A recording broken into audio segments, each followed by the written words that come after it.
Okay, well, I guess we can get started. Can everyone hear me all right? I'll assume yes. Yes, Mark. Sounds good. Yes, we can. Okay, good. Okay, just started. Well, welcome to our third Planetary Research online meeting. And just as a summary of what I'd like to talk about today, first, just give some brief updates from our last meeting. And this will be concerning the journal name, website, and funding issues. Secondly, I'd like to discuss the possibility of creating a nonprofit organization for running the journal and other things. Next, I'd like to, which will hopefully be most of the meeting, we'll discuss all things concerning editors, because we really need to put together the editorial board. So this would be discussing things like the expected workload of editors, the number of editors we need, and trying to put together a search committee. Next, we haven't discussed much about the media team, so maybe you'll have a short discussion, mostly about the logo, social media accounts, and so on. And then there's been some questions in the forum, so maybe we can address these here. And then lastly, I just want to remind everyone that we do actually need to write some policy documents before we launch the journal. So these aren't going to be written by themselves. So this is just a reminder of what has to be done. And sorry if I'm hoarse today, but I'm just getting over a cold. Okay, so just as an update from our last meeting, which was before Christmas in December, we finally have a name, so that's the good thing, Planetary Research. After the vote, I think the vote was fairly definitive. The second place goes to Planetologica, which was also a nice name as well. And maybe we can actually use that name for something else later. We have a domain name for the journal, planetaryresearchjournal.online. If people don't like this, we can always change it, but the forum seemed to be okay with this. And we also have a pre-launch website where we have some information about the journal and some of the policies that we've written so far. So if you haven't seen the website, please go to it, and everything can be changed. So just make yourself known on the forum if there's something that you don't like. Okay, concerning funding, we are still trying to organize a meeting with the University Paris Cité president. This is kind of annoying and it's taking longer than I thought it was going to take. So we are starting to think about other options for funding the journal. And the one thing that we did was to contact CNRS, which is kind of the National Research Foundation in France. And based on the people we talked to, they seem to indicate that it wouldn't be a problem to support us at like 10,000 euros for the first year of launching the journal. But it's not clear if this would be a recurring funding, but at least it would be something to get us up and running. So we just need to write a 3-page proposal, and I'm going to do this and submit it in 2 weeks. It shouldn't be too much effort.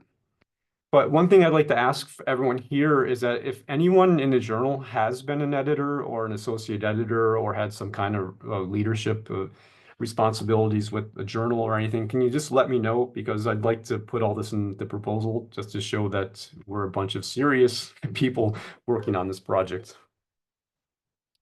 And lastly, what I'd like to do also is start looking into other sources of funding at the European level. I started to look into the Horizons program, and to be honest, I'm kind of confused as to where our project fits.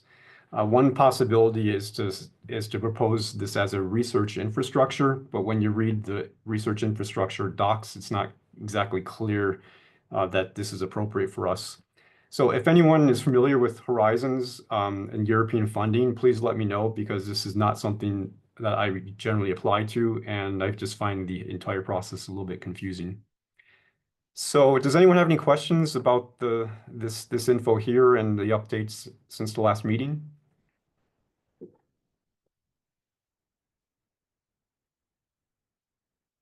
If not, I will move on. Okay, so the first thing is that internally we've been thinking about creating a nonprofit organization for running the journal. And the idea is that the nonprofit would own the journal instead of the university.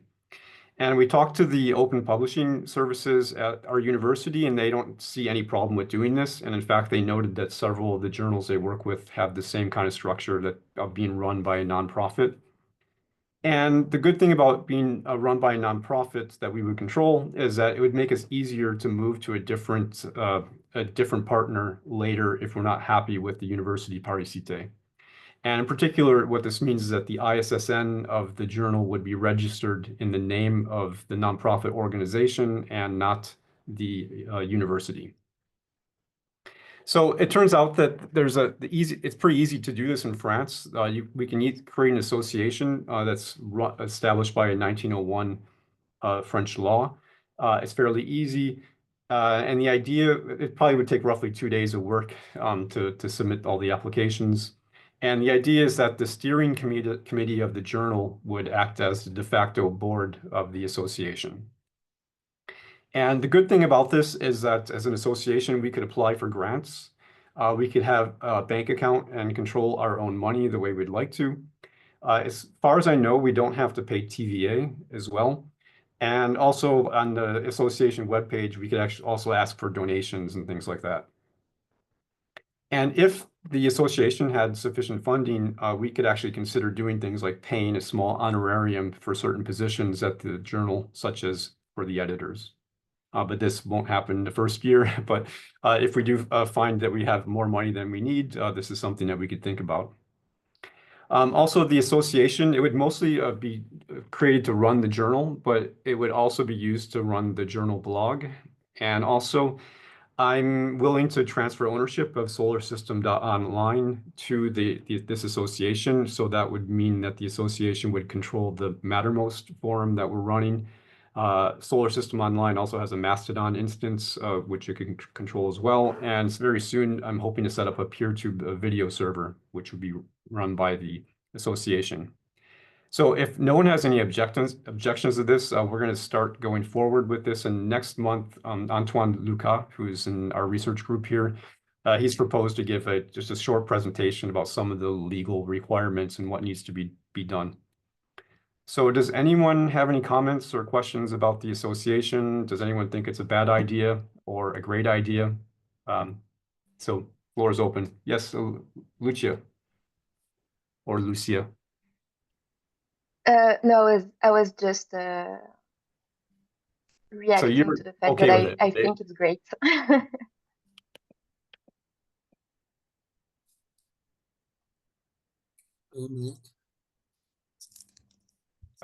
Nicola or Frederick Schmidt? Sorry. Nicola, go ahead. Thank you. I think it's a good idea too. I was just wondering, is the main do you understand correctly that the main advantage would be that would be the first point, that it would make it easier to move somewhere else in case we need it? I mean, I see all other points as positive, but I would guess they could apply even if we didn't have that. So just to understand what is what's the main advantage of this? Yeah. So for me, that's the main advantage, is that it'll make it easier to move. Secondly, it's not clear to me that we can do whatever we want with our money if the money is controlled by the university where I am. So if I want to give an editor 1,000 euros per year to help with editorial duties, I'm not really sure how I would actually do that. And I'm not sure if the university would be okay. So this would just be one way to sweep all that to the side, and we would be in control of our money and spend it the way we want. That's good. Thank you. Frederick, yes. Yes, fully agree with that. And so thank you for proposing this.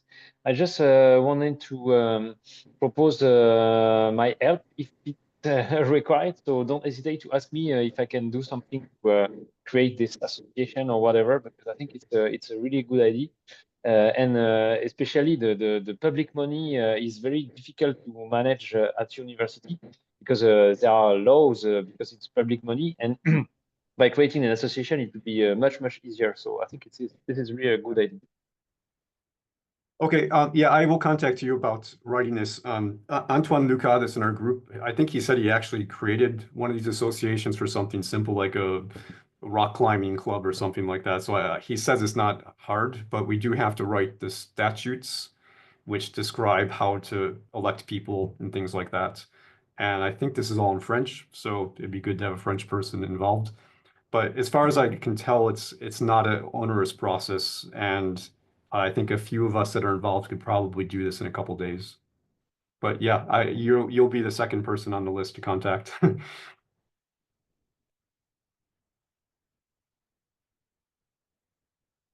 Anything else about the association? Yeah, and just to build on what Nicolas said, I don't think this having the association or not is going to have really any influence on anything else we do with the journal.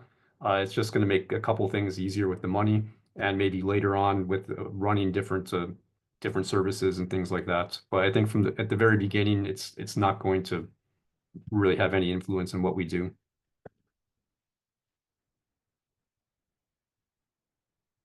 Yeah, so that's what we'll question about having a president, treasurer, managing director. This is what Antoine's going to discuss next week because there are some rules about the positions we have to have. And I've seen some contradictory information about, whether we need to have a treasurer or not. But, if we have a bank account, then obviously someone has to control it. But the amount of money we're dealing with will be very small.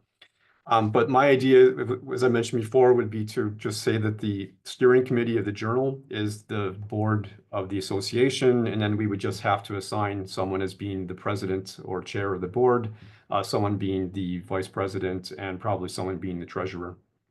But we'll have some more information about this next week. And if anyone here in France has made one of these associations, just let us know because you probably know a little bit more than I do right now.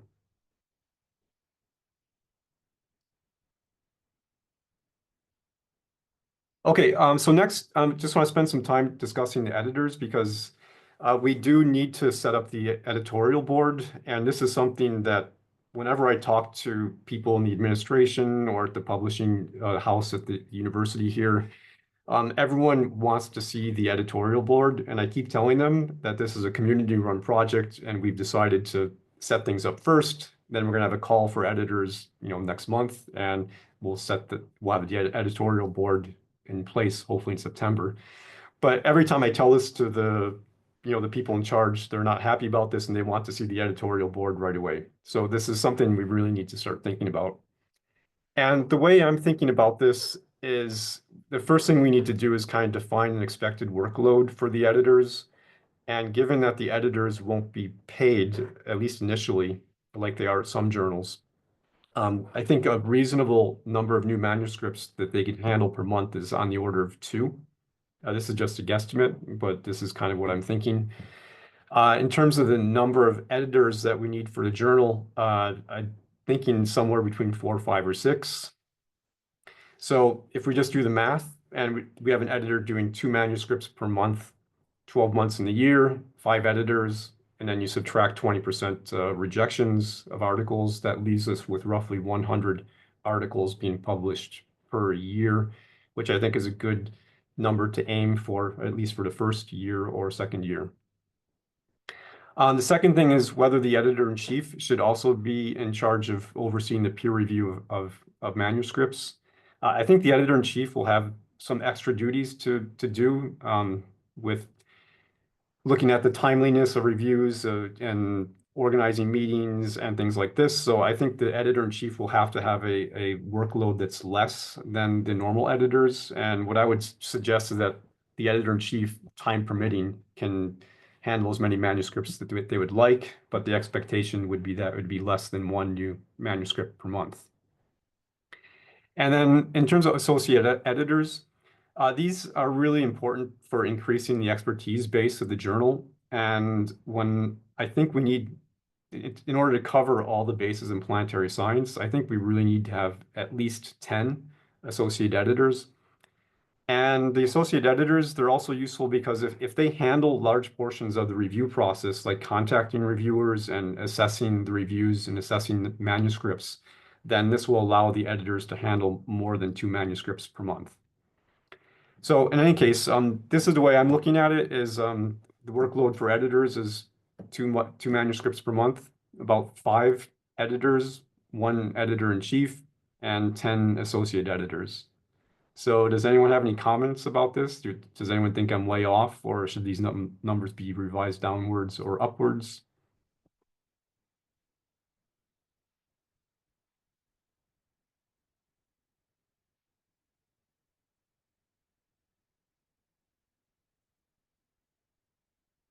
I was hoping that Laurent Montesi would be here because he was recently working at JGR Planets. But actually, Yeah. Laurel is here. Yeah, so I'm just does 2 new manuscripts per month seem reasonable to you for a non-paid editor? Well, I guess that really depends what are the duties of the editor versus the associate editors, and I am not sure that I know that very well here. Because, I mean, I don't expect we're going to get a lot of manuscript to start with. Could be wrong. We're happy to be wrong. So that's really the thing, is what is the difference between the associate editor and the editors in your mind? Yeah, the way I kind of looked at this is probably the same way you do with AGU journals, is that if the editor is an expert in the field, they will handle the manuscript.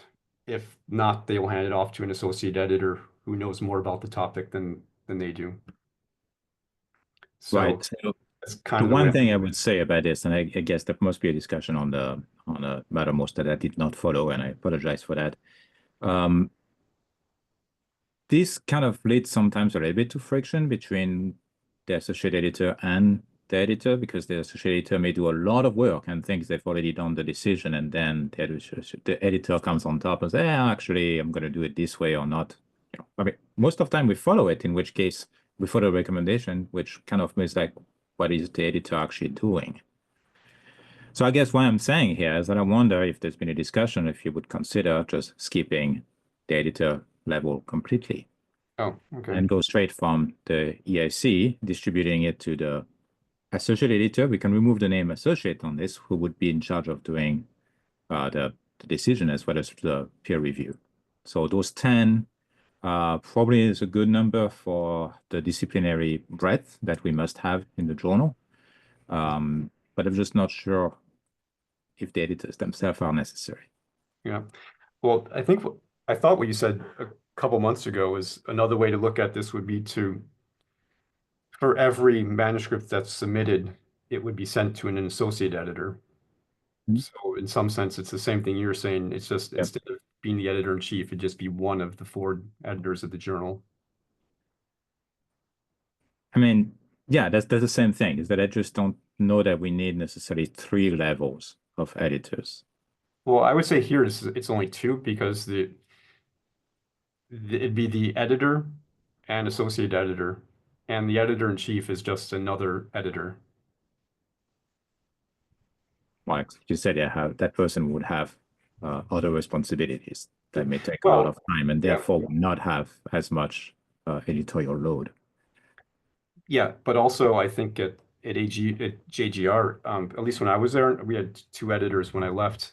The editor in chief and the other editor were completely independent, and the editor in chief didn't validate any of the work that the other editor did. And I think that's kind of how this run today as well. Yeah, I think when I left, we had a few more editors, like 4, I think. Yeah, I think they have 4 plus now. the EIC would be used as editor regularly as well. Yeah, so the numbers are pretty similar to the load in JGR. This would be, I mean, to the numbers, the size of the board at JGR with less paper pressure, so that is good considering. So in that sense, I don't have a problem with the numbers you're saying that. I'm just thinking for expediency, do we even need to have the editors? Can we just go have the ESC just distribute them and then have that person to whom it's distributing making the decision? Not saying that the EIC would be overseeing what that person does. Just a suggestion. Otherwise, the numbers seem reasonable. Yeah, I get what you're saying. The only comment I have is that not all associate editors are equally trained. Some do a better job than others, and having some kind of oversight from an editor or from a higher level editor in chief, I think is useful sometimes to kind of standardize the acceptance criteria. But if all the associate editors had the same training as the editors, then I think that we could do what you're saying. And maybe in the end, that's how it will turn out. And we don't have to do it, as I am saying, just to be clear with it. There's a lot more people on this call who should chime in. what I'm saying here is not also saying there is no oversight. I mean, but you also have to let the AEs or editors know that have a level of independence. They may not be well trained to start with. Nobody is whenever they start in any of those positions, to be honest. They just get into it. And the ASC could be, a resource in case of help, or for a new person, say, can you please look over this, but not necessarily making it as the expectation. That's more like a resource and availability than really just looking over that person's shoulder, which I think is never a great idea. Yeah, and another thing to mention is with the OJS software that we'll most likely be using, it's a little different than how AGU does things, because the software it's like something like Mattermost, where it's an online thing and you can easily get people into the discussion and out of the discussion very quickly. Whereas with the AGU system, I think everything is done by email mostly. Emails that are sent by the editor, the software. Yeah, that's But- fine. I found it was pretty easy to begin people conversations. Oh, yeah, with. I agree. But as with Through the the OJS system, software, you can just say, I want to add this person's username to this conversation on this manuscript, and it may just be for something to get advice on which people to contact. Whereas if you wanted to do that with the AGU system, you'd either have to send a mail to the person, which is that's not a problem. But I think it just makes it a little bit easier for people to ask questions and get associate editors and other editors involved in the OGS system than with AGU. Which actually kind of goes along my point that maybe we can have that ESC as a resource that can be called on as needed. Anyway, I would really love to hear from other people on the discussion. So who else has an opinion on this?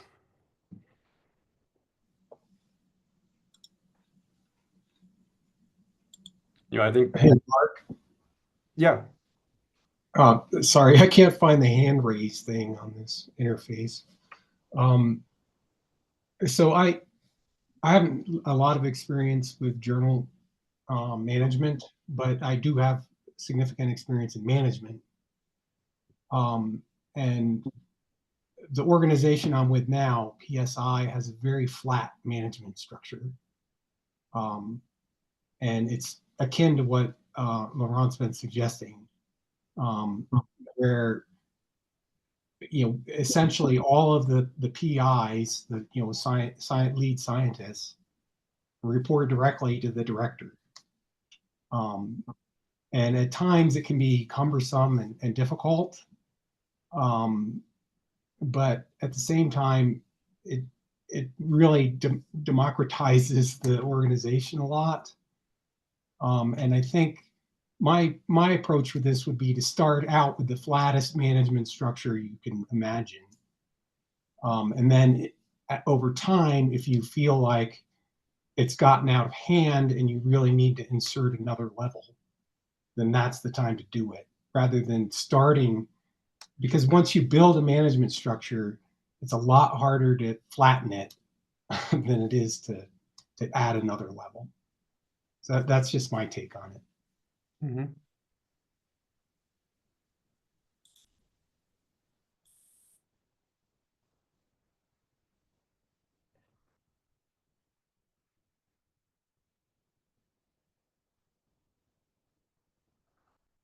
Yeah, so the question in the chat about the editor-in-chief is responsible for the overall content and quality of the journal and also arbitrates disagreements between reviewers and editors.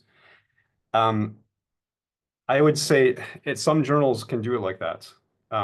But for example, if we take Icarus right now, Morbidelli is the editor-in-chief. And as far as I know, he doesn't oversee the peer review of any manuscripts, and he doesn't get involved in any of the peer review process. As the editor-in-chief, he's only there to, in essence, to hire editors and associate editors, and also to make sure that everyone is being timely, and also to set up, processes for when bad things happen. So that's one way that you can use the editor-in-chief. Is just the editor-in-chief is in charge of the management, but has no overview of the peer review process. At JGR Planets, it's kind of the editor-in-chief, I would say, is more of an editor, plus they have extra duties, which is to liaise with the publications community of AGU. But in general, I would say with JGR Planets is when you go to their website and they say the editor-in-chief and editors, the editor-in-chief and the editors do almost exactly the same work. And the editor-in-chief doesn't get involved in the decision of any of the other editors. So it's really a question of how to set things up. And I think the only thing that's going to be different with our journal is that we're not paying the editor-in-chief or the editors.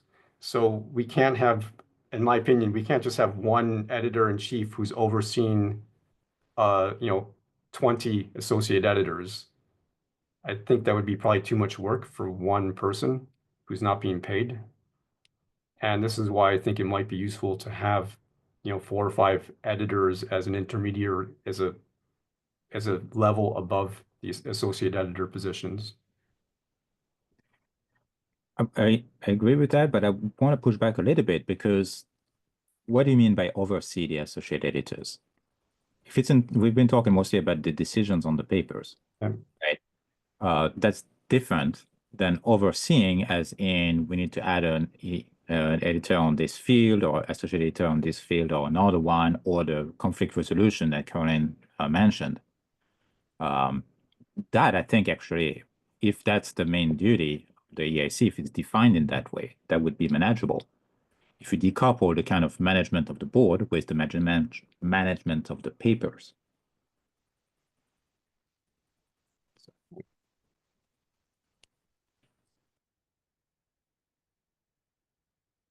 Well, if we went to a very flat structure, the one thing I think we would have to worry about is at least initially to make sure that there is some training and oversight for the lowest level, either editor or associate editor.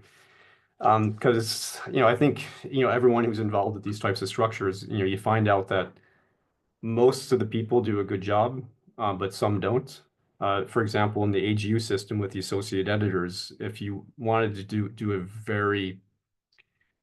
the minimum amount of work, you just contact the reviewers and send the reviews back to the associate editor without any comments. That's one way of doing it. But the good associate editors would read through the reviews and read through the manuscripts and give an assessment of the paper to the editor. So it's, I think initially we'll have to have some kind of training or oversight just to make sure that everyone's operating with the same baseline, the criteria.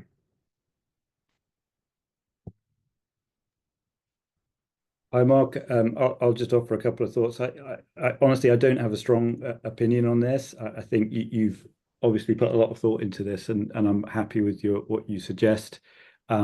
And in terms of numbers, I think it's very difficult to sort of guesstimate what that is without any kind of sense of how many people are going to be submitting their papers to us. So I think we might have to be a bit agile on that. And conversely, if we have a big team, people just have to be happy of not twiddling their thumbs for a little while, maybe. But I think, yeah, the point I wanted to make. So I do appreciate the comment about flat management structure. It would be nice in this initiative to have something like that. But I think your point about workload is the most important one. I just don't see how it can possibly work that we've got a team of 10, 20 associate editors and only one person, receiving the manuscript and then assigning it to associate editor. Unless that could be automated in some way, or you have like some system where the associate editors can see the manuscripts as they come in and kind of volunteer, or you have a bidding process, an automated bidding process or so. I don't know, but that doesn't seem like it would work. But I thought maybe most useful is like some reflections as having been an associate editor. I can't honestly remember a situation while I was associate editor where the editor who had assigned me the paper undermined my decision or did anything that I thought upset me or compromised what my contribution to the paper. In fact, the opposite is that I actually appreciated having that extra level of security, that the person communicating with the authors was the editor, and they were therefore kind of like putting this kind of disconnect between me and the authors, in the same way that I'm, as an associate editor, providing another layer between the reviewers and the authors, which I think it helps to make the whole thing less personal and less in a good way. So yeah, I think having that extra layer was beneficial when I was an associate editor. Now, of course, yeah, your point about different associate editors do things in different ways, and the papers vary. So some papers, as associate editor, I was simply just summarizing the review comments, maybe doing arbitrating between two slightly different opinions and summarizing that for the associate editors. And that was a simple case. But in other cases, a reviewer hasn't done their job very well, or the two reviews are very contradictory. You're almost acting like a third reviewer, and you are really getting involved in the review process in a distinct way. And that's another situation where it's very important to have then a second opinion to make the final decision. So I would definitely advocate for I think a small number of editors and then a larger pool of associate editors. Yeah, just to comment on that, when I was at JGR, I think a lot of times the associate editors, when they get involved, they have zero experience, and sometimes they're not sure if they want to be an editor or associate editor or not. And giving them the opportunity to have this kind of lower level, position where, as you say, maybe their name is not associated with the manuscript, so they don't have to deal with any blowback or anything like that. For many people, I think that works because they either just determine that they like being an associate editor and they will consider being an editor later, or after 2 or 3 years, if it doesn't work out, they just leave the system. So to me, was one of the good things about having the associate editors, because they come in untrained and they really don't know what editing is like, and most of the time it works, but not always. Frederick, do you have your hands up? Yes, so I wanted to add also something in this discussion. It's not that easy to make this choice, but I wanted to report on the peer community I already talked about this. It was maybe 1 month ago or even more. So it's a fully open journal, and in their concept, they have a recommender. So it's not really an associate editor. And the idea is that each recommender has a very small workload. And because everything is free and open, I think it's also one concern, because then the amount of work is very small. And you just give basically your name to some paper that you like, that is in your field, and that you think deserve a review process. So in this kind of concept, then it would make a kind of quite large amount of associate editors or in this level. Yeah, I don't know. You have very good argument in both sense. I'm not sure it's really it's really easy to make a decision. In any case, I think for the beginning, it's probably not that important, in a sense that we will not have thousands of papers. But once it will begin to really start and with a lot of publication, and then we will have more and more conflict, and probably then it would be very easy, very important, sorry, to have such a layered management. Nicola? So I similarly, I don't have a strong opinion on this. I don't have experience as an editor, and I sort of appreciate both arguments for that and against having associate editors. What I could add is the perspective from the perspective of the author.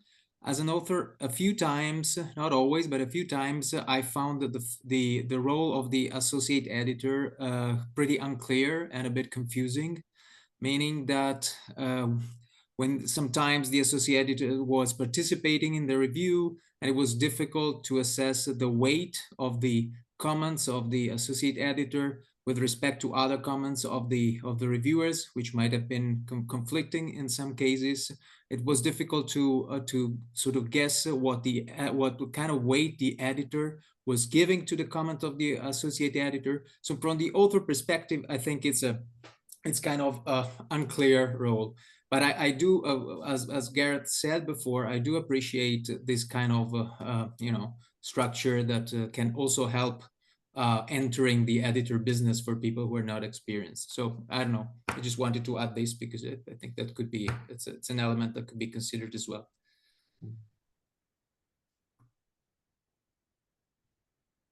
And we'll bring this point up again later when we talk about whether associate editors should be named or not. But that's a question in some of the later slides. So, I think one possible halfway point between my position and Laurent's is to, instead of having something like 5 editors, would be to have 2 or 3, and then pretty much to require that every single manuscript that gets sent out for review is handled by an associate editor. And the editor in that case would just be, in some sense, rubber stamping the procedure, but also trying to help train the associate editors when they're first hired.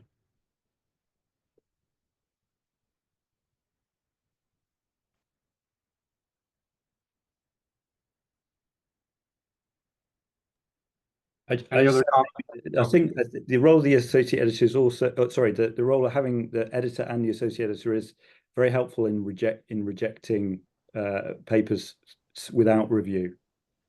So, if a paper is rejected without review by one person, that's a pretty sort of tough decision to make, and sometimes probably quite easy, but yeah, I think having that sort of second opinion, I think, is very helpful.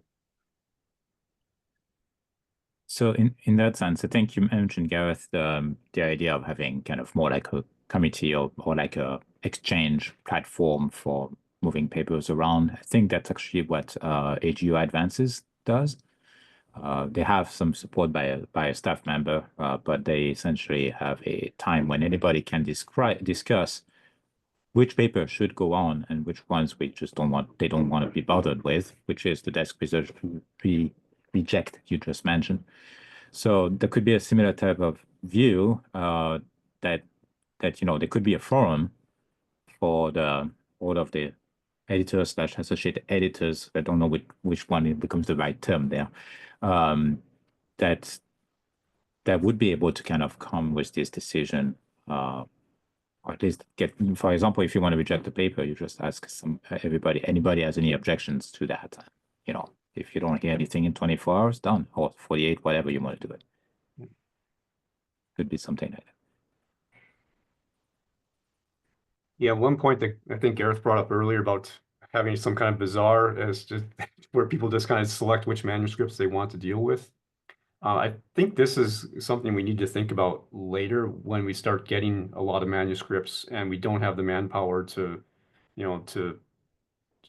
review every single paper that comes through us. And one way of doing that would not be to desk reject something, but just to say, sorry, but your manuscript was submitted, and within 1 week, we don't have the resources to assign an editor to your manuscript. And behind the scenes, that would mean that no one's interested in handling this manuscript. But that's another way of dealing with a different way of desk reject. Yeah, but people will bring it back next month thinking, okay, do you have time now? Yeah, that's a problem. But it's another way instead of rejecting. So I just don't like using the word reject. And I think even when you read I think even with you, Laurent, when you say something that you're going to reject a manuscript, you generally don't use the word reject. It's like you don't want to consider it or it needs work before it's allowed to be published. So, you know, I think that's because you haven't seen the desk reject. okay, well, maybe that's Reject maybe your that's papers part of this automatically, but that's why I was laughing when Gareth was saying it can be pretty tough. I was like, usually it's pretty simple when you see like some complete nonsense that's not scientific, that's like gone. Yeah, But those are easy.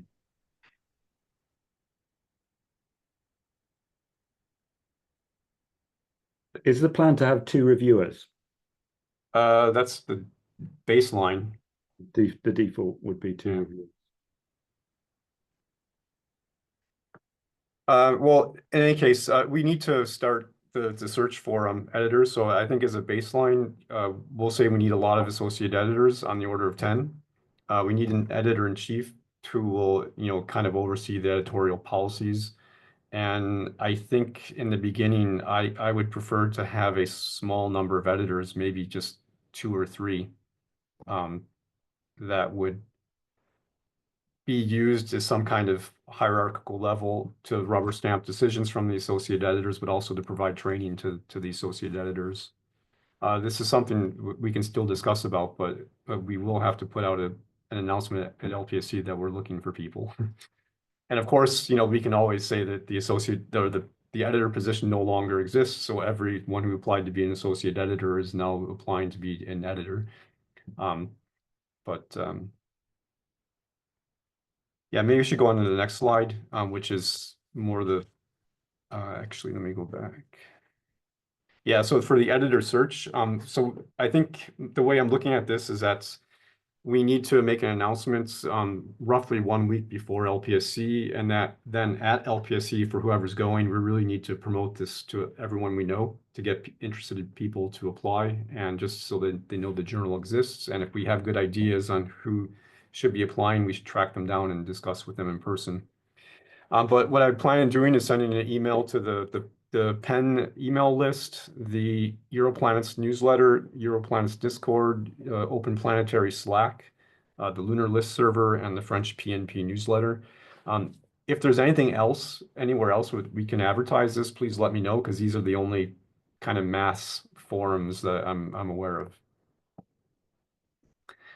So there is a draft announcement on the forum, so please look at that. You know, that'll be, you can make changes or I'll make changes based on this discussion we just had. And the idea is that everyone who's interested should send us an application, and that would go to the chair of the search committee. And the application would just be CV publication list and just a short letter describing why they want to do this. And the search committee, the easy part of the search committee would be to evaluate the applications, but the hard part is that we're probably not going to get enough applications, is my guess, and that we're going to have to proactively encourage qualified people to apply. So if the people on the search committee will have to do some work into contacting their network of people that they know. I think a reasonable deadline for applications is something like July 1st. The deadline obviously can be sliding, but I think we have to have a firm date just so people will be motivated to submit their application on time. And, you know, hopefully over the summer, we can put the editorial board in place, or mostly in place, so that we have a kind of a first draft of the names of the editorial board in September. So the question I have for everyone here is, who wants to be part of the search committee? I will, just out of transparency, I'll just say that I probably am not going to apply to be an editor, though if people encourage me to do so, I will, or if there's a need. But I probably won't be applying to be an editor. I'm more interested in running the mechanics of the journal and being with things like the steering committee and stuff, things like that. So I'm more than happy to take a lead in the search committee. But I think we really need about 6 or 7 other people to help out here. Hopefully in different domains than geophysics. But so is there anyone here that's interested in contributing to this? So Mark, do I take it that you don't want to be the editor-in-chief either? My plan is not to apply for it. If there's a need, then I will apply. I can do that, but I'm not creating this journal as a vehicle for me to be the editor-in-chief of the journal. And probably am not going to apply to be the editor-in-chief. If it turns out that the editor-in-chief is only going to be a management position, and no one is interested in doing that, or no one good is, then if there's a need, like, I'd be happy to. But at the same time, I think that there's a lot that I can do with this journal that's not editorial based, and at least for the first couple of years, just things like getting funding for the journal, setting up the nonprofit organization, setting up the journal blog website and other services like that. I think there's a lot that has to be done, which is not editorial, and I think that I'm probably better suited to do that, at least initially. So unless there's a catastrophe and we don't have an editor-in-chief, like I'm not going to apply. So But I mean, what you're describing is the ADS, the editor-in-chief's duties. So that's just saying. yeah, oh yeah. I mean, I guess where I'm going with this is, do we not need to sort out the editor-in-chief before we sort out the rest of the editorial board, or are you envisioning that the editor-in-chief sort of emerges organically from the search for the editorial board? The way I look at this is that once the journal is started, we will have a process, and I wrote some notes on the governance about how this should work, and hopefully people read this on the forum. But the idea is that the editor-in-chief would be by de facto part of the search committee, and the editor-in-chief would be in charge of nominating editors, which would be approved by the steering committee. And then also the editor-in-chief could just nominate without approval any associate editor that they wanted. So that was kind of the idea of what I was thinking the editor-in-chief would do. But my idea is that before we launch the journal, the process is going to be completely different, and it will be some kind of, some kind of organic process where things just come into place the first time. But after the journal launches, then we will have a strict set of rules about how things operate.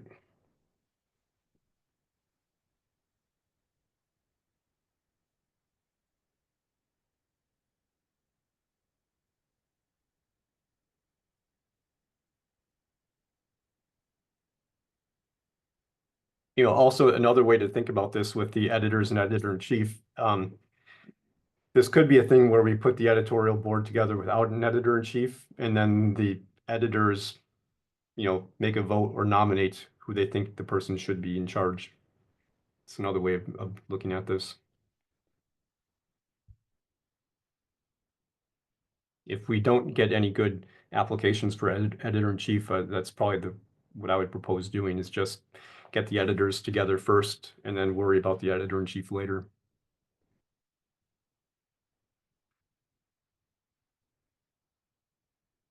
So anyways, I'm going to, on the forum, I will say that we're looking for people to participate in the search committee. And if no one raises their hand, I'll start contacting people individually.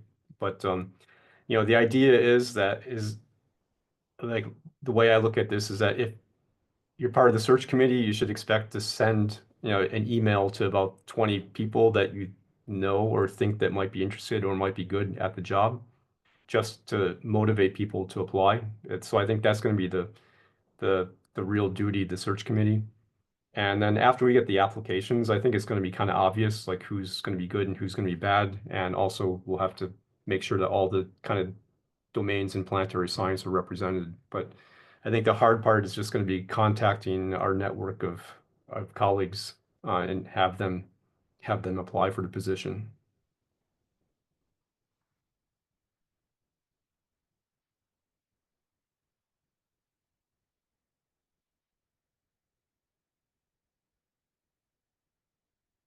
Okay, any comments about editor stuff? Editor search committee? If not, I'll move on so that this meeting doesn't go too long. So let's move on briefly to the media team. This is something that we haven't really discussed too much, and to be honest, it's not important to set up the media team immediately, because we're not going to be getting, the first paper is going to be published is going to be early 2026. But one thing we need to do is get a logo for the journal so that we can better advertise the journal. And there were one or two suggestions online so far about logos, but to be honest, we need to get more people involved. So if anyone is interested in designing logos, please start working on it and let us know and just submit them to the forum. If we don't get any good submissions, I will try to contact a couple people offline that are more, I guess, professionals in terms of doing this kind of stuff, and see if they could propose a couple different mock-up logos. Also, the other thing we need to think about is just, I would say by summer, we should set up some social media accounts. And I think the obvious ones are Blue Sky and Mastodon, but there's a bunch of other ones like Threads and Facebook, Instagram, LinkedIn, YouTube. For the Asia, WeChat, something like that. So, this is something, if people are interested in these social media platforms, like all you have to do is raise your hand, we'll create an account and we can start posting material there. It's not super important, but right now, but I think this should be done by summer, more or less. And we also need to start thinking about the journal blog, which would be a separate website. And, the first decision is that we're probably going to use a content management system, probably WordPress. It doesn't have to be WordPress, but we needed to pick one initially to start working with. And once we pick the content management system, then we also need to pick just a baseline theme in terms of which will define how the website's going to be organized.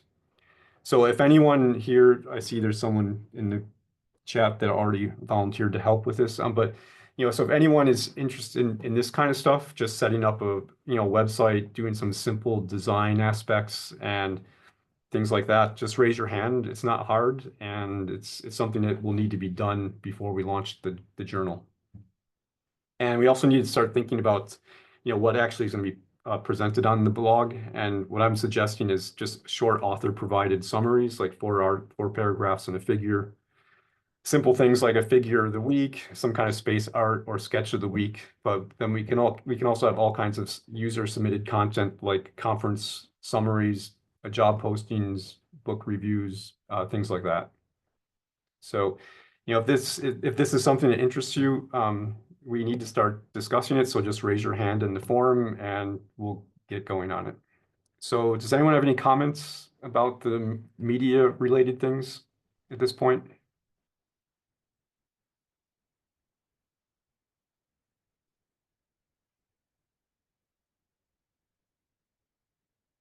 Okay, well, if not, then we will move on. Yeah, so there's some questions that were in the forum, and we kind of discussed this a little bit already, but I just want to go through and get people's ideas. So the first one, which is one that Nicola Tosi brought up, is if we have editors and associate editors, should the associate editor be formally named on the manuscript? Just for context, at JGR Planets, the associate editor is not listed on the manuscript, but their name may or may not be in the reviews, so people could figure out who it is. What I was suggesting, and this is by no means what we should do, but I was suggesting using something that's similar to the JGR Planet system, where the associate editors are anonymous by default. If the associate editors want to be named, they can, do so by making their name present in their review. But then there's a question of, if they make their name known in the review, should it be noted formally noted on the manuscript?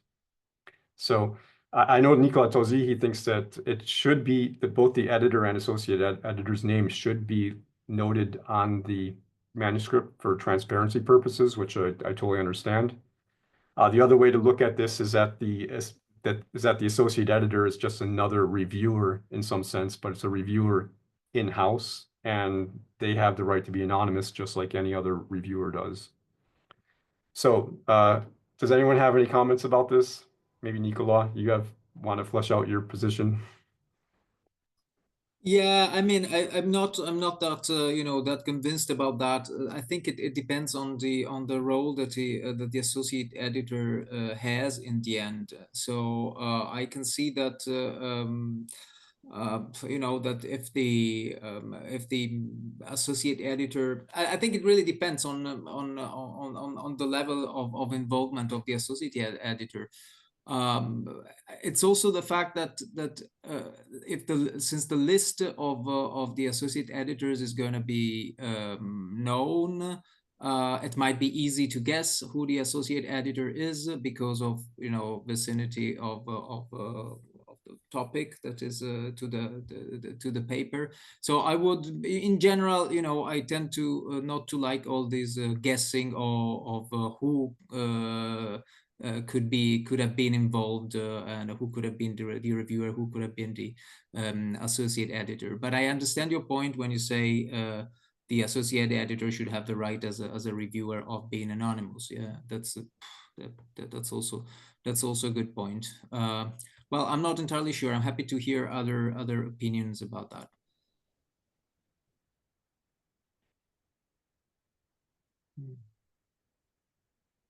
Yeah, the other problem is that, which is kind of what you mentioned earlier, is sometimes it's not clear what the associate editor's role is.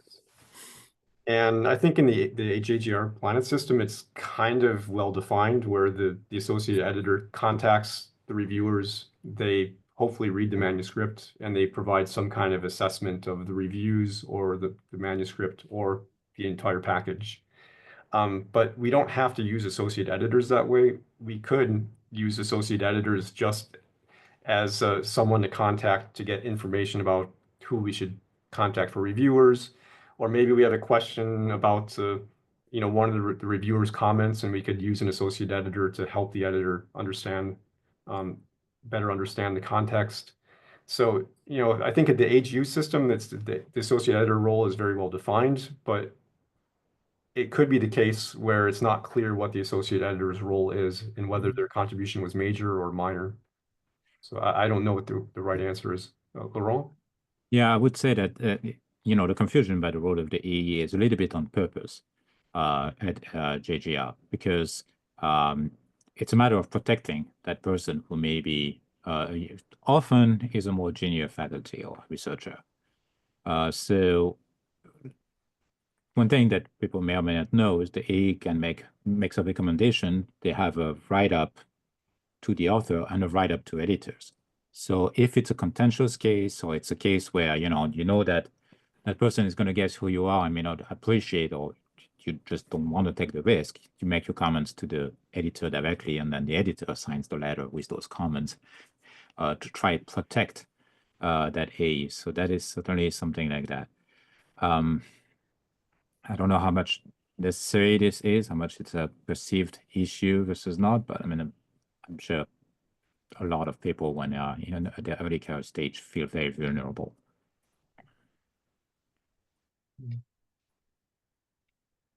Yeah, this is kind of why I personally like the AGU system with editors and associate editors, because yeah, typically the associate editors are younger, early career scientists. And sometimes they don't want to deal with the blowback of getting involved with writing a reject decision. And by being anonymous, that shields them from the whole process. So I don't know. Anyways, I personally like the system, but there's flaws with it as well.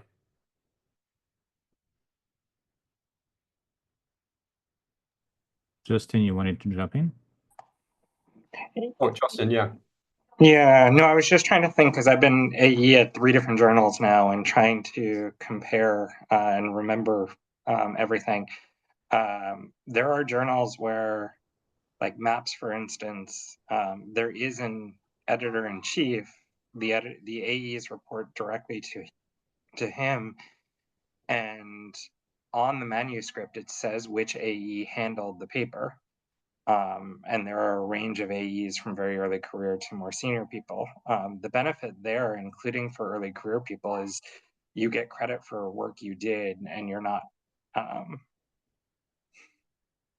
whitewashed, for lack of a better word, by a more senior editor, which is important for early career people to get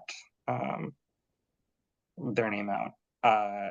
As for the contentious issue, I've had it at every journal, and I will say that in every case, the author came to me anyway because they figured out who the AE was, whether I was anonymous or not.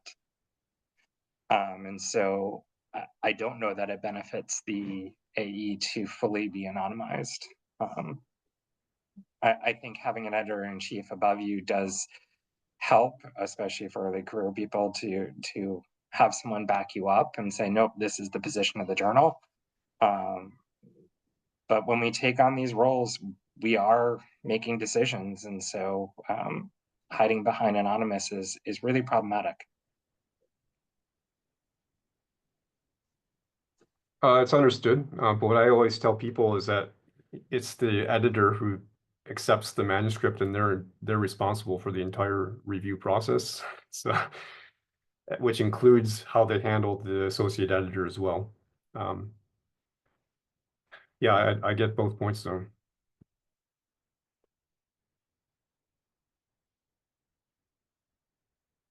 Yeah, also the way with a lot of these decisions like this, the way I've kind of been looking at this is, I don't know if we can make a decision as to what's the best approach, and it may depend on the case and it may depend on the manuscripts. And the way I kind of look at this is that maybe it should be the associate editor who makes the decision if they want to be known or not. If they want to be entirely anonymous because it's a contentious paper, or as Laurent said, maybe they don't even want to be involved, formally involved with the review, but give the editor some comments about the manuscript anyways. Like that maybe is a possibility as well.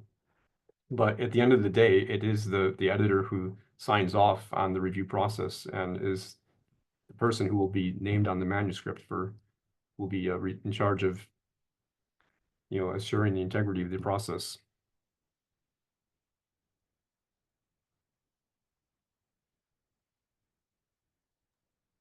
I would suggest going for that, giving the AE the option. If I was an AE, I certainly would not want to be forced to be anonymous. So but yeah, I take the point that being forced to being known is also somewhat problematic. Although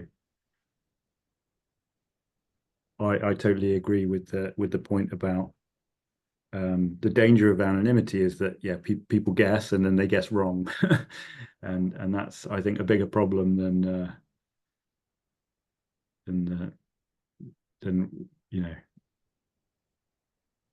what anonymity is trying to protect.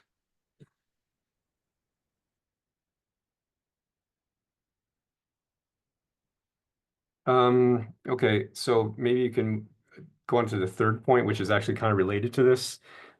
Nicola made a suggestion online that, one way to deal with this, there is a credit taxonomy for authors, and we can discuss this later, where the author says that what they did with the manuscript, whether it's writing or reviewing or doing the analysis. There could be a similar kind of taxonomy for associate editors, so that there is more transparency in what the associate editor did. So they could say that the associate editor was in charge of contacting the reviewers, the associate editor was in charge of assessing the reviews, providing an independent assessment, and so on. This is one possible way to get around this and have more transparency. I'm not optimistic that this would work very well, but this is something we might want to consider.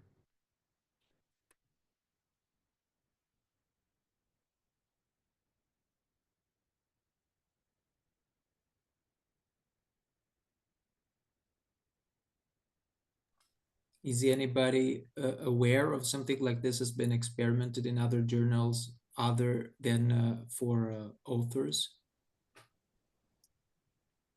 As far as I know, no. But what I would say is that with some of these Diamond Open Access journals, I forget which ones, but some of them, I think, go a bit overboard in terms of providing all the names of all the people who were involved in the process. Yeah, you mentioned.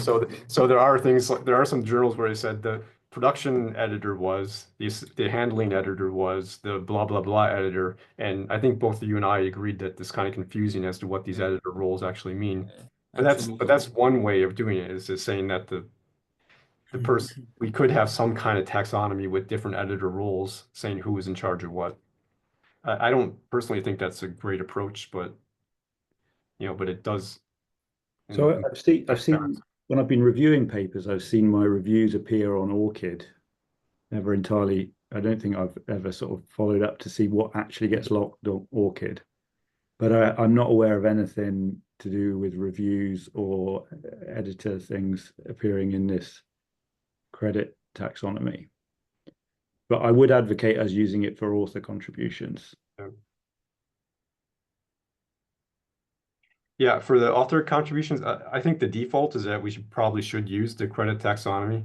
To be honest, I think it's not very useful to me personally, but I think it does improve transparency and it does help in some cases where there's authors that just were added to the paper that didn't do any work.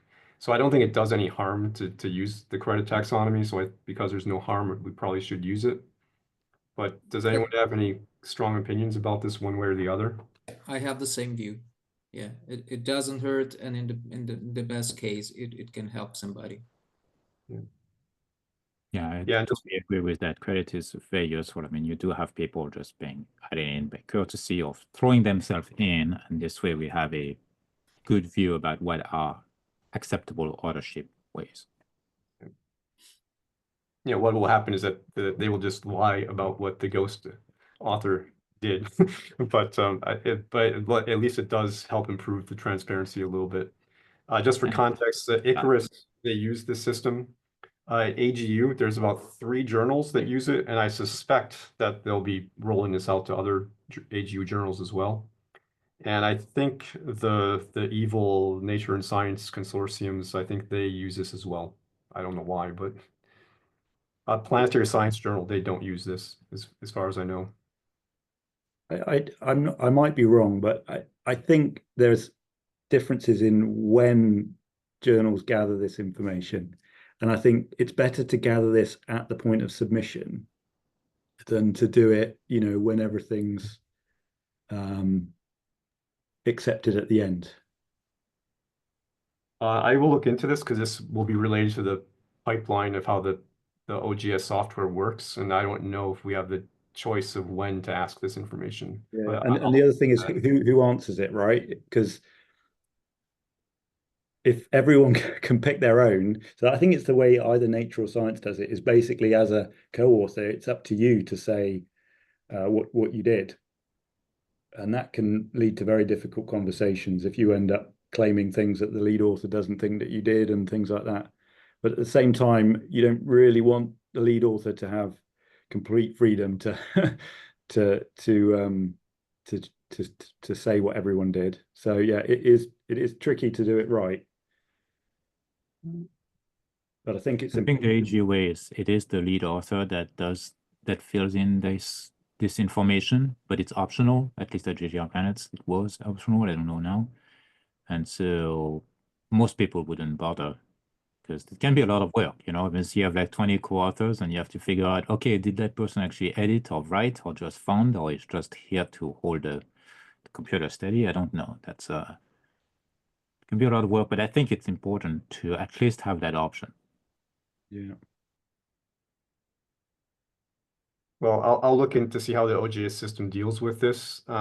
A lot of journals, their policy is that it's the corresponding author who's generally the first author. They're responsible for ensuring that the author list is correct, and it's generally the corresponding author who checks off these boxes for the credit. But it's with the understanding that all the co-authors are in the email chain, so they can verify that the corresponding author did this correctly. But I need to find out when in OGS that you're asked to do this, if it's at submission or if it's at acceptance, and whether we can change that.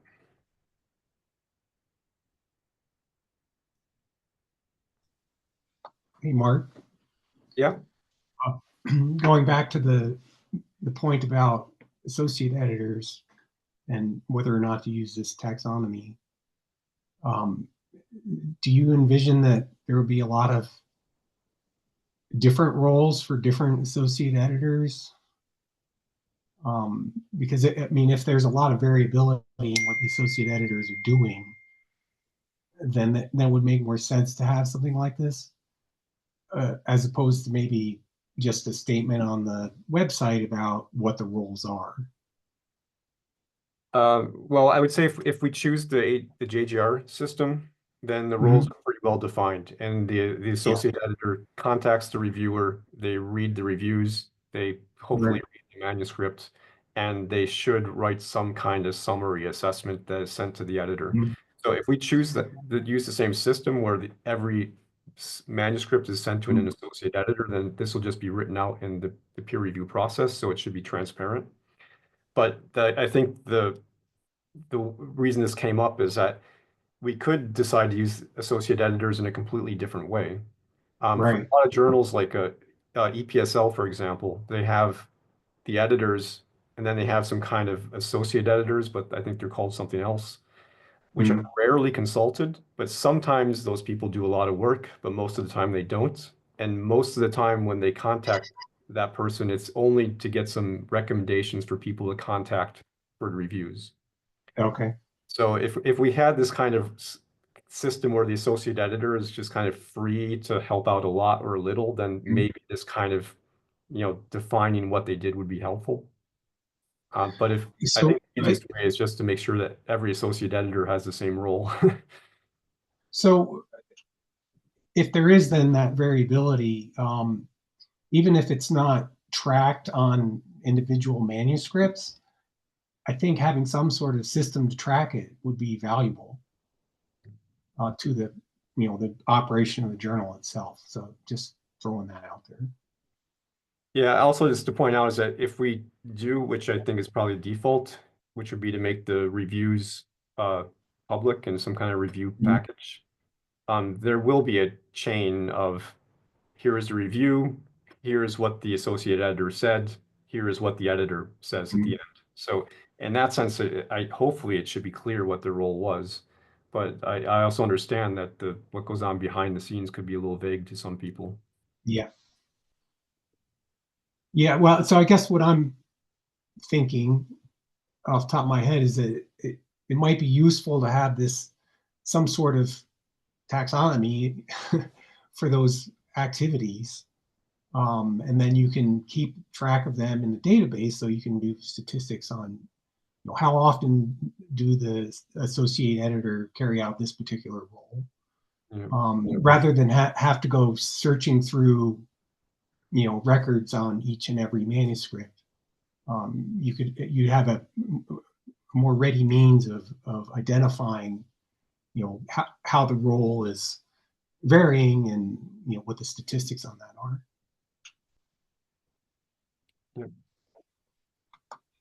So before we go too far down that route, I just want to remind people that there just isn't, or at least I couldn't find a taxonomy for editors that is organized by an external community that is defined the way that the credit taxonomy is defined. So in a way, we're kind of talking very speculatively here, because we can either define our own roles, but then are they the right one? Would anybody else recognize them? I don't know. Because I just can't, I've been looking, I can't find any equivalent credit for editors. No, I totally agree. This would be something that we would be creating. And because of this, my inclination is to push this off into the future when we have more time and things are actually running. But someone brought it up on the forum, so I just brought it up here so we could discuss it as well. Yeah, I agreed. I mean, I don't see any reason why you have to implement it before launch. I mean, credit for authors exists, so we can use that. But for editors, it's a mystery. Yeah. Okay, so I think we're okay for credit for the author contributions, and for the associate editors, no, but we need to make it clear what the associate editor actually does. There's two more questions that we had. One was concerning the journal scope. I forget who it was, but someone asked about papers that were simulation papers. And the way I read this was mission simulations, like different orbital trajectories and things like that. And my kind of response was that if these papers help a scientist understand the data that come back from a mission, then it would probably be appropriate for the journal. But if not, it would probably be more appropriate for a more engineering style journal. So I don't know if anyone has any comments about this. It was also wasn't clear what they meant by simulation papers as well. Yeah, because I think there's another range of papers where people try to predict what will happen during the study, like what type of viewing configuration they would have, what type of sampling strategy they may have on a rover, stuff like that, right? I know that JGR, these are actually not within the scope of JGR Planets, and that often led to some discussions like, why don't you want my paper? I said, well, we have another venue for that. So there clearly is, or that can also be like white papers where people are discussing what this would be a nice mission to do, things like that, right? So I think there's a big demand from the community to have those published. So I would say, yes, we should include them in the scope of this journal.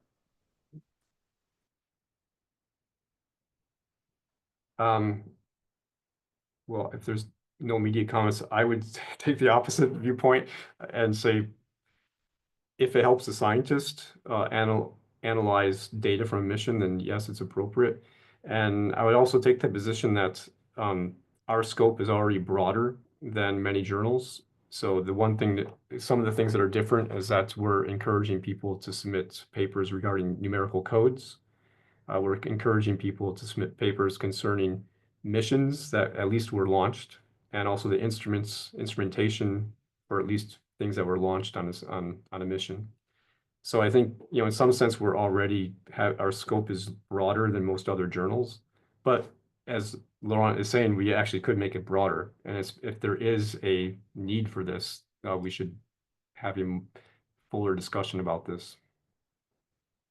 Because the one problem I see is that I think I see this as just being a slippery slope when people start submitting manuscripts about mission proposals or mission ideas.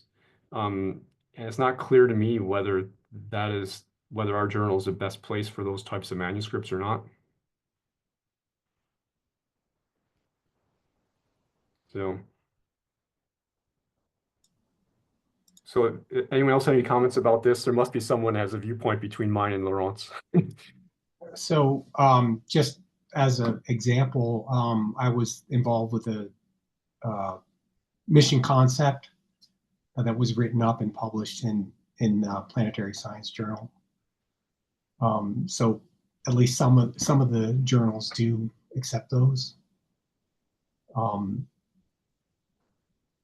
So I guess the question is that, why would you not want something of that nature involved in this journal?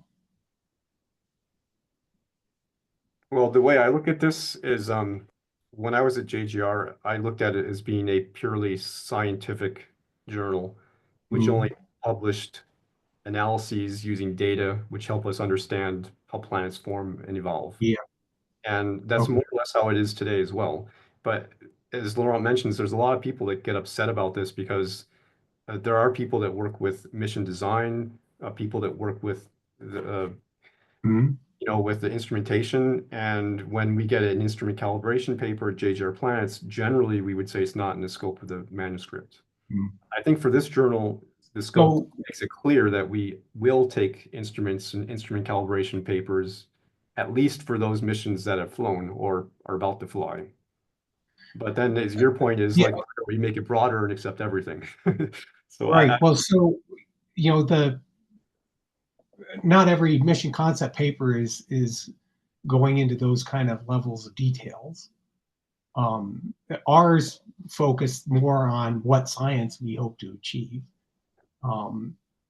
And it's discussed as a lot of results from prior missions to ascertain, well, what do we need to do next? And what sort of set of instruments would be best for attacking these kind of problems. So in my viewpoint, there's plenty of science unique to that kind of article. And it seems like this might be an appropriate journal for publishing those kind of things. But yeah, I understand that if you get way deep in the weeds on the engineering side, then maybe it's not really the best place for it. Frederick Schmidt. Yes, I want to follow on this. So if science is the driver, then if it's the concept of the mission, I think it makes sense to have it in this kind of journal. Of course, if it's only an engineering ID and without any science behind, of course, it's out of the scope. So I think it makes sense to have this kind of paper also. I would argue on this. But yeah, of course, we need then associate editor or an editor that will take care of that, which is of course important. And of course, it depends how many of this kind of papers you get. If it's half of the papers, then it's probably yeah, a matter of questioning what are really the topic of the journal. But in general, I think if science and planetary science is the driver, I think it makes sense to also accept this kind of article. This is my opinion. Yeah, just to put one comment on that is, I would say many papers that are atypical could be pigeonholed in these other article formats like commentaries and things like this. So maybe there is a way to publish them in the journal, even if it might not be exactly within the scope. But you know, the thing is, whenever you have a scope, there is like the scope has a finite region, so it has to stop somewhere. So there always will be debate about the edges. We can continue this online, I think. Also, there's one point which I brought up, which concerned the journal blog. And what I was suggesting is that authors should provide a 4-paragraph summary of their manuscript plus a figure, which we'd put on the blog. And this would be mandatory, and it would be instead of providing a mandatory plain language summary. And my rationale for suggesting this is that I find the plain language summaries to be not very useful. They're very similar to the abstract itself most of the time. They're shorter and they have less information. And I think, you know, for someone who's, you know, for any generic scientist or someone who's interested in science, I think it'd be very hard to get a lot of information out of the plain language summary. On the other hand, if you have a press release, which is generally 4 paragraphs long, there's generally enough information in there that makes the topic more interesting, and you can give enough details to describe what you did. So I was suggesting that we should try to make this mandatory as opposed to optional. And I think this would help us distinguish our journal from others, because we would be promoting the science that's published for every single article that gets published in the journal. And also, I think it's going to make the media team's job easier, because if it's not mandatory, the media team is going to have to badger every single author to ask them to submit some kind of, you know, summary of their article. And if we just make it mandatory, it would make it a lot easier, in my opinion. So who disagrees with me? Nicola, your hand's up first, I think. I think Caroline was first. Please, Okay, Caroline, go Caroline, ahead. please go ahead. Sorry, I didn't see. Yeah, I feel very, very strongly about this. I really encourage you to keep the plain language summary, especially in these first few years of building the journal. They have a very specific purpose in that they do 2 things. They can communicate to the broader scientific community about the activity of the articles in the journal of people outside the discipline, but they also communicate to the general public and make people aware of the journal. So I think they're a really, really good idea for a variety of reasons. And I strongly encourage you to keep the mandatory plain language summary, at least for these first few years. Well, what I'm proposing is having, instead of a mandatory plain language summary, is having a mandatory 4-paragraph plain language summary. Yeah, So and those I are think it's 2 pretty very different similar. things. Those Okay. are 2 very different things. So a 4-paragraph summary is often full of technical jargon and is written for the internal discipline community. A plain language summary is really a more external document and is written for people who are outside the planetary science community. Well, just to defend my point, is that my idea was that the 4-paragraph summary would be more like a press release, and it would be on a blog for the journal, which should be accessible to the, you know, the broader. So it sounds like what you're suggesting is that the four paragraphs are written in plain language. Yes, yes. So can it's make that clear. essentially a 4-paragraph plain language summary with a figure. Yep. So Yeah, they're the same thing. I would say that the only difference would be that I would propose putting this on the blog, so in some sense it would be divorced from the actual scientific publication. But hopefully we would have a link, a URL on the manuscript's paper saying that you can find this 4-paragraph summary on the blog. I would encourage you to just to label it, keep the plain language summary label, because people, that's standard language and people often look for those. Okay, great idea. Thanks. Nicola? I kind of agree of what Caroline said, and I think plain language summaries are useful. And I also agree with you, Mark, saying that often they are not useful because I think they're not reviewed properly. So often I have the impression that the plain language summary is not, the editor or the reviewers really don't pay attention to it, or I don't know, because I mean that's what I asked myself. What did the editor or the reviewers did for some plain language summaries that I happen to read? But if it is properly reviewed, be it a plain language summary or a 4-paragraph plain language summary with a figure, I think it is useful and should be very clearly linked with the paper. So even in the journal page, I think it should be very easily to access that, or having it as a pop-up, whatever that is. I mean, or even being part of the paper somehow. But I think that would be really useful.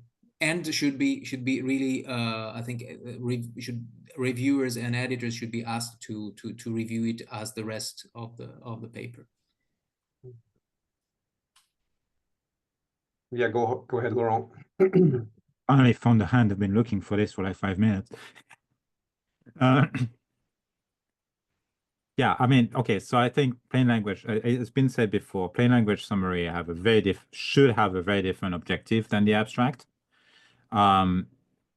In practice, that's not always the case, but that's because a lot of authors don't spend any time really on them. I mean, we know that some people just start to draft it when they realize, oh, it's actually mandatory, and they already filled in everything else. So, so I think the issue with this is not like, what we are asking for, but how good is the product that we're going to get? How can we enforce it to be an actual good and helpful product, right? Whether it's the plain language summary that's 4-paragraph. To me, I imagine that I will have a much easier time convincing the authors to write a 1-paragraph plain language summary than a 4-paragraph document, just because of time it takes, etc. Also, remember that not every paragraph is created equal. Some people are writing like page-long paragraphs, which of course shouldn't be the case. So that's not a great measure in my view. So I'm happy to expand the rules or make it more flexible than what HAGR is defining as plain language summary. Again, remember that not every journal does that. So I would be very happy to make it flexible, let it expand, but what really has to be clear is that it's meant for a much broader audience than just the specialists. We try to talk about a general scientific audience, so not necessarily, your neighbors who's working in the National Archives or something, but yeah. But I found that 4-paragraph is a bit of a big ask and a little bit too prescriptive for me, for my taste. Go ahead, Caroline. Yeah, Laurent brings up a good point. Why 4 paragraphs? Why not 2? Why not 1? Why not 3? And I agree that 4, if we're going for the essence of a plain language summary, is it to kind of pull in people from outside the discipline and to show people who we are and to introduce us to the community. Yeah, 4 paragraphs. That, I mean, seems kind of long and could be pretty kind of off-putting for authors. Yeah, why not 1? Why not 1.5? Gareth? Yeah, so I definitely agree with keeping it called a plain language summary, because I think calling it something else is just going to make it less likely that people engage with it sort of well, and you get a good product at the end. Maybe Nicholas suggested.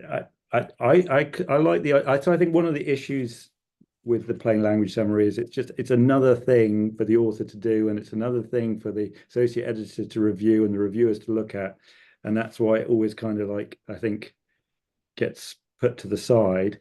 So I like your idea of having it on the blog and it becoming definitely an outward looking kind of and sort of media focused thing. So it's not just appearing beneath the abstract or above the abstract. So would it be more appropriate for the media team then to review these things?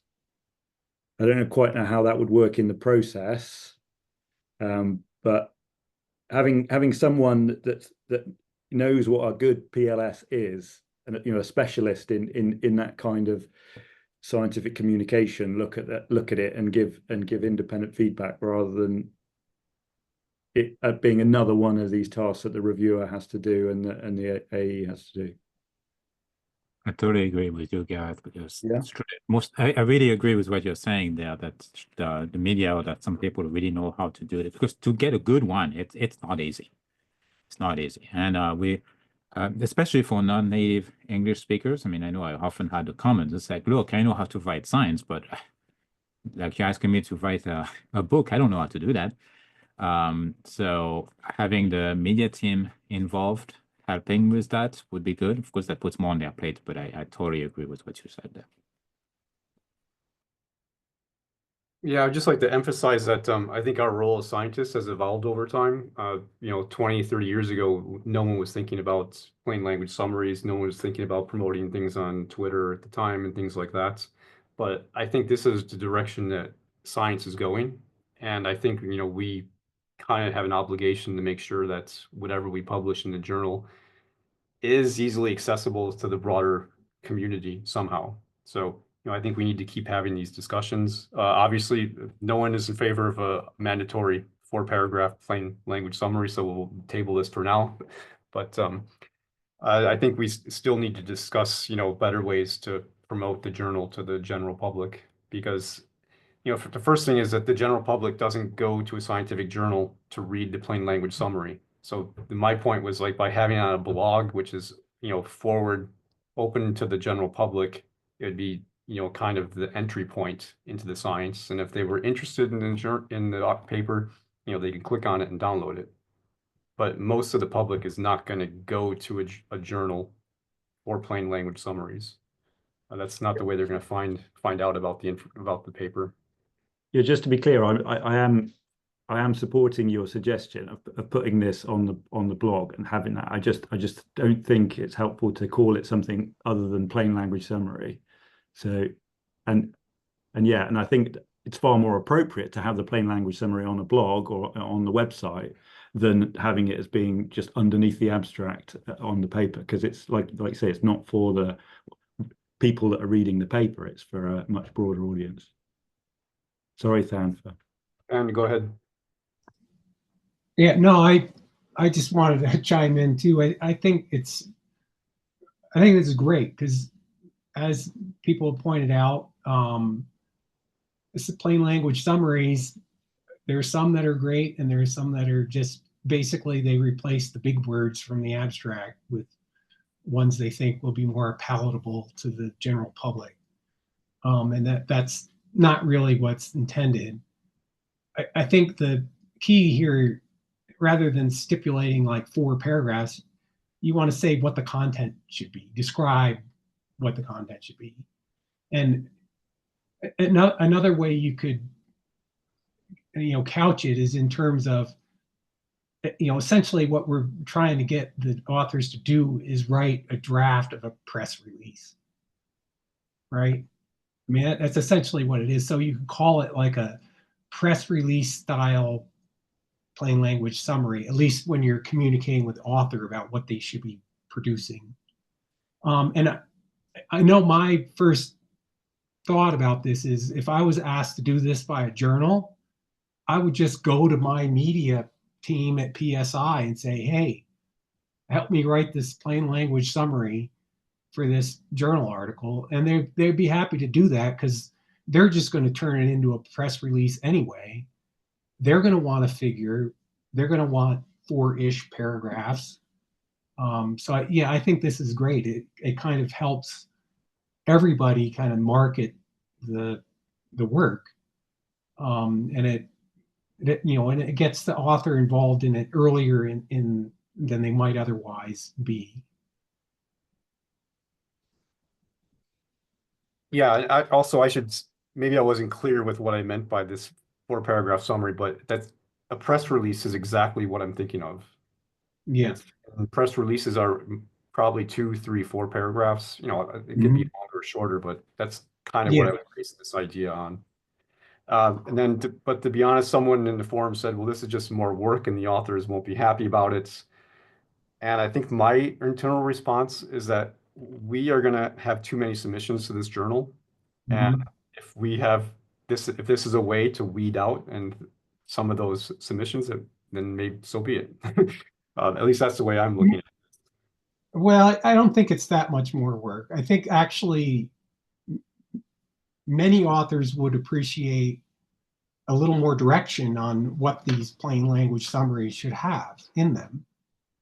And so, like in the submission page, here's a link to an example of a plain language summary in the way we would like it. And I think it would actually be very helpful for authors. And again, if you pitch it as a press release, then you may even suggest that if they have access to people who produce press releases for their organization, they should get them involved right now. And that will actually save the author extra work, because in the current state of affairs, I have to write the manuscript and the abstract, and then I have to write a plain language summary, and then when it finally gets to the point where it's going to be published, then my media people approach me about producing a press release, and so then I'm back at it trying to summarize everything yet again for a somewhat different audience than what the current plain language summaries seem to be targeting. I'll shut up now.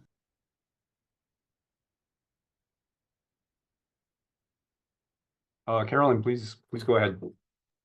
Yeah, we're conflating two different things here.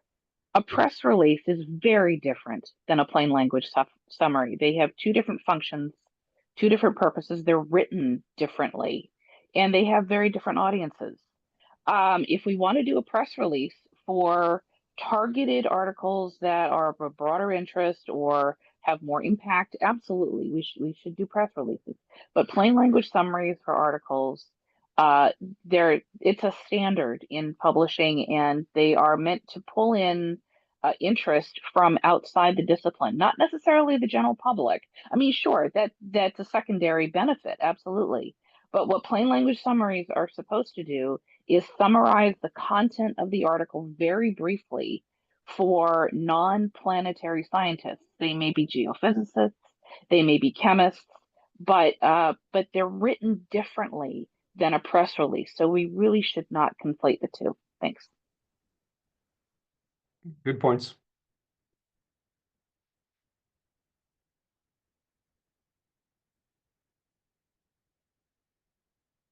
Okay, I say we go on to, there's only a couple minutes of material to go, but this is going longer than I thought it would today. So anyways, I just want to remind everyone that we do need to write some policy documents for the journal. And the open publishing services at our university, they would really like to see these by summer. I think this is feasible to do. There's roughly about 10 things that we need to write, and some of these will be hard, but some of these will be easy, just 1 paragraph. But there's one relating to authorship, which we kind of discussed today, and I'm going to take the lead on this. We need to have a brief description of guidelines for the reviewer about what's expected and how to write a review in a very short way. Code of conduct for the journal, plagiarism, dual publication data and code availability, comments and replies. If we have comments and replies, I know that we might decide not to. Some policy on corrections and retractions, author name changes, use of artificial intelligence, and some privacy statement. So this is about 10 documents, and this roughly has to be done by summer. So if anyone here has a particular interest in any of these, just take it and go with it and write it yourself, and we'll review it later. Otherwise, I will go through these one by one myself, but that's going to take a long time because it involves a bit of research to see how every other journal does this and what are the best practices. So in any case, if there's anyone here who's interested in any of these topics, please just take it for yourself and do it. And some of these things may be very short, like the privacy statement, that might be just like 3 or 4 sentences. So some of these will be easy, but some things like data and code availability might be a little bit more complex. And I just want to remind everyone before we left that for the upcoming events is at LPSC, we submitted the abstract. I need to write a poster, so I'm going to ask for some help with the graphic design of the poster because it's not my specialty at all. I need to reserve a room for the community information session that I'd like to hold at LPSC. And as far as I've seen, that there hasn't been an announcement for reserving rooms. So if anyone's involved with LPSC and they know how this works, let me know. But I think that they will send out an email asking for reservations for peripheral events and things like that. But LPSC, we also have to do this, advertise for the call for editors, associate editors, and so on. EGU, Adrien Broquet submitted an abstract, so he'll be going to that conference. It's been suggested that we could submit something to MetSoc and AOGS, and I think the deadlines are roughly 1 and 2 months away from now. Katerina Milkovich suggested that she may be able to take the lead on these, but if you plan on going to either MetSoc or AOGS, just raise your hand in the forum and, and maybe contact Katerina Milkovich because she's in that region of the world in some sense. Okay, so anyways, that's all I had to cover today, and it's been almost 2 hours. If people want to discuss other things, like I'm willing to stay here for another 20 minutes or so. So does anyone have any other questions or things they want to discuss? If not, I'll plan on having another meeting roughly 1 month from now. If people, also this is another question for you, like is 1 month cadence reasonable for this? It seems like the way I see it is that we have the meeting and then a lot gets done online for 2 weeks and then 2 weeks, nothing happens. And then we have the meeting again and the things recommence. So if people think that we should have meetings every 3 weeks or more frequently, let me know. But otherwise, I'll continue with 1 meeting per month online. It'll be roughly 1 month from now.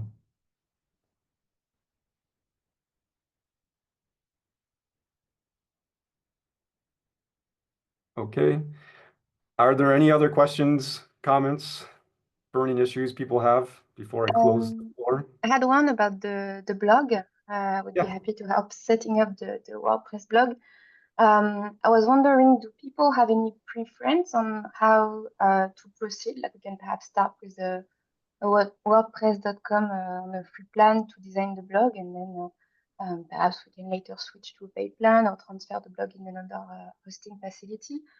I've checked that the Planetary Research blog.wordpress.com is available for free for now, so we can use that first, design the blog, and then see if we can transfer it to another hosting facility.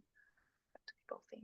Yeah, so what I plan on doing is running a virtual server to IPGP that will run a WordPress blog. So at some point we can transfer it to us. But I think the first question we have is whether we want to use WordPress or use something else like Joomla or Drupal, which are all similar types of content management systems, because I think it'll be difficult to convert WordPress into another one of these content management systems. So for anyone who's familiar with these types of things, just make a choice and just reason your decision on the forum as to why one is better than the other. And I'll try to set one of these things up as soon as possible. But if there's a free hosting solution somewhere else, then we can always transfer it as you mentioned. Okay.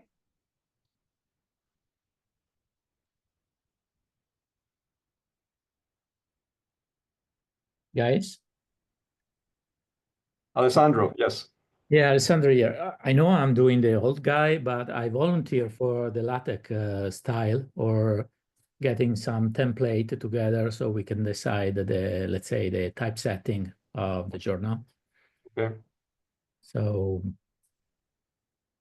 Yeah, I haven't brought this up yet because we're still in discussion with the publishing services here, and I posted something online yesterday, but there's two different pipelines that we could use. One would be LaTeX based, and the other would be this other system which would go through XML and Word. And I think we're going to go with the LaTeX based system. But then Laurent brought up these problems with accessibility, and we looked into this, but I think these problems can be solved as well. And I need to discuss with the publishing people here how they deal with accessibility in LaTeX. And then the other thing, which is the most important, is we have to design the LaTeX templates. I think that the Opus publishing services here will help us do this. But this is something that we need to be really involved with, because I think for our journal, we're going to have to provide a 2-column and a single column format, because or just a single column. It's just because the 2-column format doesn't work very well with geophysics papers with lots of equations. So this is something that we're going to have some task force at some point to work on how to design these templates and so on. So I'm happy that there's an old LaTeX guy involved here. yeah, so it's not urgent, but yeah, I'll take a look at that, and I check it out. I missed the last discussion on that, and I'll keep it up. I'll put this off into the future, but this is something where we should go through and look at every single journal's formats and, have pros and cons, for 2-column formats versus 1-column versus serifed fonts versus non-serif and things like that. Also, AGU has a very particular way in their publishing format, which I kind of like, but kind of dislike. So, this is something that we do need to discuss, but I think we need about 2 more months to fix things internally with what kind of pipeline we're going to be using before we go on to that. Okay, perfect. I'm sure it will be beautiful. Yeah, Nicola. Sorry, just one quick question that came to my mind regarding reviewing, which may affect how the reviewer's policy is written. Do we plan to have any form of structured review, as some journals have, with sections that need to be filled rather than a sort of a free letter like review? My attitude would be to say no, but at the other I agree, but well, my personal opinion is that we shouldn't force them into some kind of structure besides saying revisions acceptable, here's my review. But at the same time, I think we really do need to provide guidance for reviewers as to what is expected. And this is with one of the documents I proposed, which is reviewer guidelines. And even though it shouldn't be our job to say how to rewrite a review, I think we really need to say, if you write a review for us, this is what the review should look like. 2-paragraph summary with a recommendation, list of major points and a list of minor points. And then just kind of describe that, you should expect the major points to be taken care of during the review process. The minor points should be things that the authors should fix themselves, or should be differences of opinion, which you won't be upset if they're not changed. So I think we really do need to give some guidance as to what a review is and what we expect.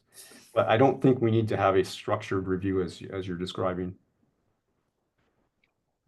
I would say that having like a set of questions for people to answer, which I know some people don't like to do that, feel that's a lot more work, or sometimes that they do the work of the editor, which I'm like, okay, I don't get that point, but whatever.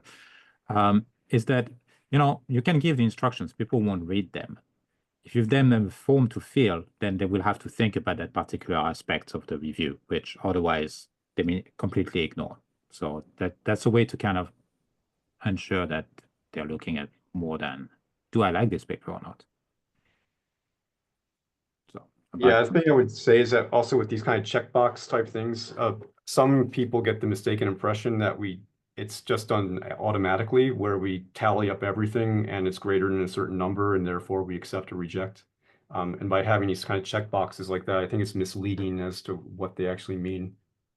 But also what I'd like emphasize to everyone is that young people getting into science, they don't understand how to write a review and they're confused about what a review should look like and how much effort you should put into it and so on. And I think we really need to provide some clear guidance as to here is like a model of what your review should look like, just so that people that are, early career or people from different cultures which aren't familiar with how we do things here, just so they understand like what is expected. Yes, and in that, I would say one thing which is very important is some kind of language guidance, examples about what to say and what not to say, because some people try to be very helpful and then just hurt the person who's reading it after. And that's a problem. So reviewer tone guidelines. I remember that you finally got some of those off the ground. Definitely should be included. Like I said, people won't read them, but at least if there's a bad word in there, we can point out, hey, you're not following the guidelines. Yeah, in terms of not reading things, what I would say is that it is almost impossible to find these policies on the AGU website. It's not clear. Their website is not logically organized. You can't go to the journal and click on what are the policies for JGR planets. You have to go to the publication.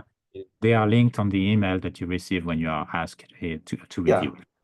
But it's not, the website itself is not logical, even though the email itself may be. And I agree that as an editor, you have control over what goes into the email, but not over the website. So I think one of the first things is that, yes, people are not going to read these policies, but part of the reason is that they're almost impossible to find for Icarus and for JGR planets. Secondly, sometimes the policies are too long.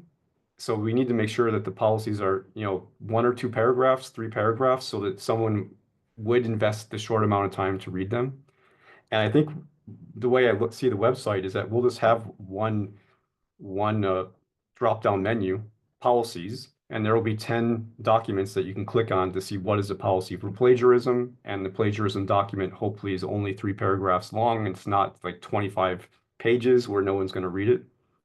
This is one of the problems. If I just encourage everyone to look at how other journals are set up. I think it's Tectonica. I'm not sure, but many of their policies are really, really long. And when I looked at them, my first question is, who's going to read this? It's just too long and too bureaucratic. So I think we need to be, really careful about writing short, concise policies that are easy to find and easy to digest. They need a plain language summary. Yeah. Actually, that's good advice for most websites. They give you the option to have like the summary at the very top. They should do that.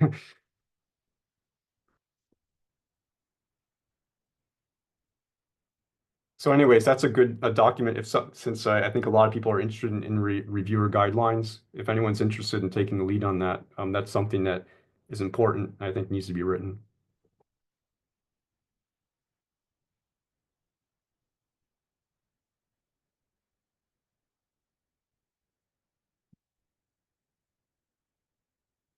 Any other questions before we close the discussion? Okay, it's been almost 2 hours, which is longer than I thought, so that's great. At least we're making progress, or at least going in circles and not making progress. But I just encourage everyone to go to the website and look at the policies that are written, because I know some people haven't read them, and maybe they'll be surprised at what's written, maybe they won't be. But the reason I put these policies on the website is just to encourage everyone to look at them and start giving us feedback. So please, read the documents. They're not long. And if you have any problems, just bring these up in the forum and hopefully we can come to some middle ground consensus. Okay, so if that's it, I'm going to close the discussion and I will try to organize another meeting 1 month from now. Cheers, Mark. Thank you. Bye-bye. Yeah. Bye. Thanks, Mark. Bye, Thank guys. you. Okay, Bye-bye. good seeing everyone. Bye.